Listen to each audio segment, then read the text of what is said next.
tell the story and question the president's legitimacy in 2012, 13, 14, 15, as recently as January. So the question is, what changed your mind? Well, nobody was pressing it. Nobody was caring much about it. I figured you'd ask the question tonight, of course, but nobody was caring much about it. But I was the one that got him to produce the birth certificate, and I think I did a good job.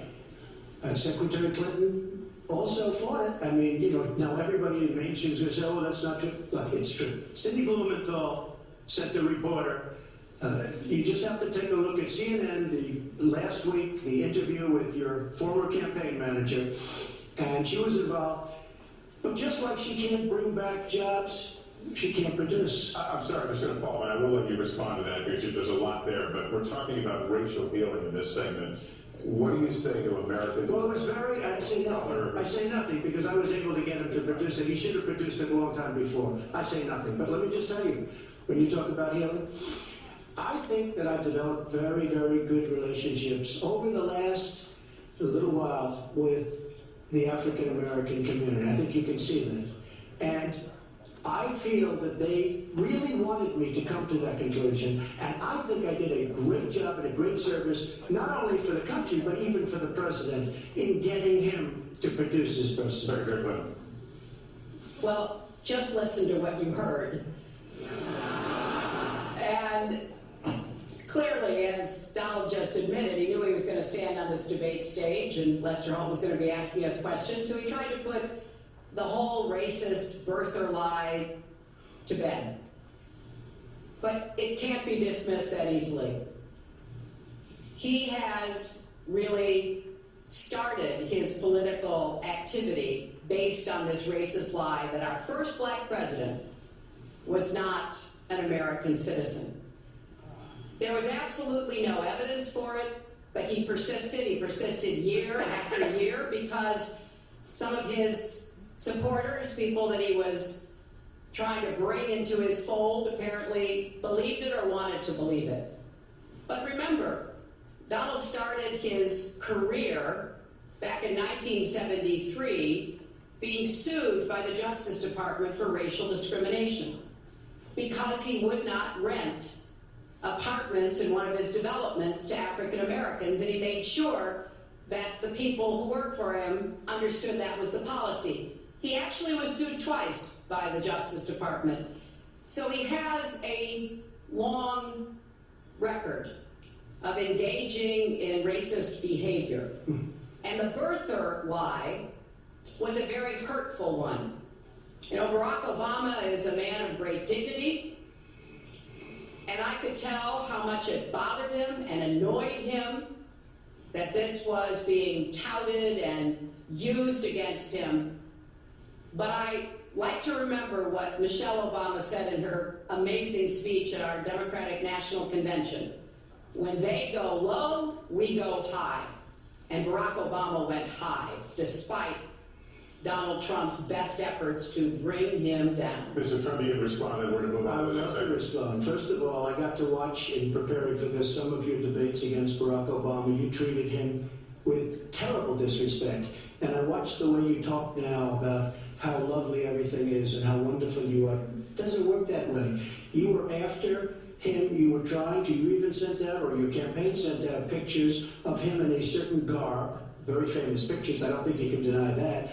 But just last week, your campaign manager said it was true. So when you try to act holier than thou, it really doesn't work. It really doesn't. Now, as far as the lawsuit, yes, when I was very young, I went into my father's company, had a real estate company in Brooklyn and Queens, and we, along with many, many other companies throughout the country, it was a federal lawsuit, were sued. We settled the suit with no admission of guilt. It was very easy to do, but they sued many people. I notice you bring that up a lot, and I also notice the very nasty commercials that you do in different ways, which I don't do on you. Maybe I'm trying to save the money, but frankly, I look at that and I say, isn't that amazing? Because I settled that lawsuit with no admission of guilt. But that was a lawsuit brought against many real estate firms, and it's just one of those things. I'll go on one step further. In Palm Beach, Florida, a tough community, a brilliant community, a wealthy community, probably the wealthiest community there is in the world. club and really get great credit for it. No discrimination against African Americans, against Muslims, against anybody. And it's a tremendously successful club, and I'm so glad I did it. And I have been given great credit for what I did, and I'm very, very proud of it. And that's the way I feel. That is the true way I feel. Our next segment is called Securing America. We want to start with a 21st century war happening every day in this country. Our institutions are under cyber attack, and our secrets are being stolen. So my question is, who's behind it, and how do we fight it? Secretary Clinton, this answer goes to you. Well, I think cybersecurity, cyber warfare will be one of the biggest challenges facing the next president, because clearly we're facing at this point two different kinds of adversaries. There are the independent hacking groups that do it mostly for commercial reasons, to try to steal information that they then can use to make money. But increasingly, we are seeing cyber attacks coming from states, organs of states. The most recent and troubling of these has been Russia.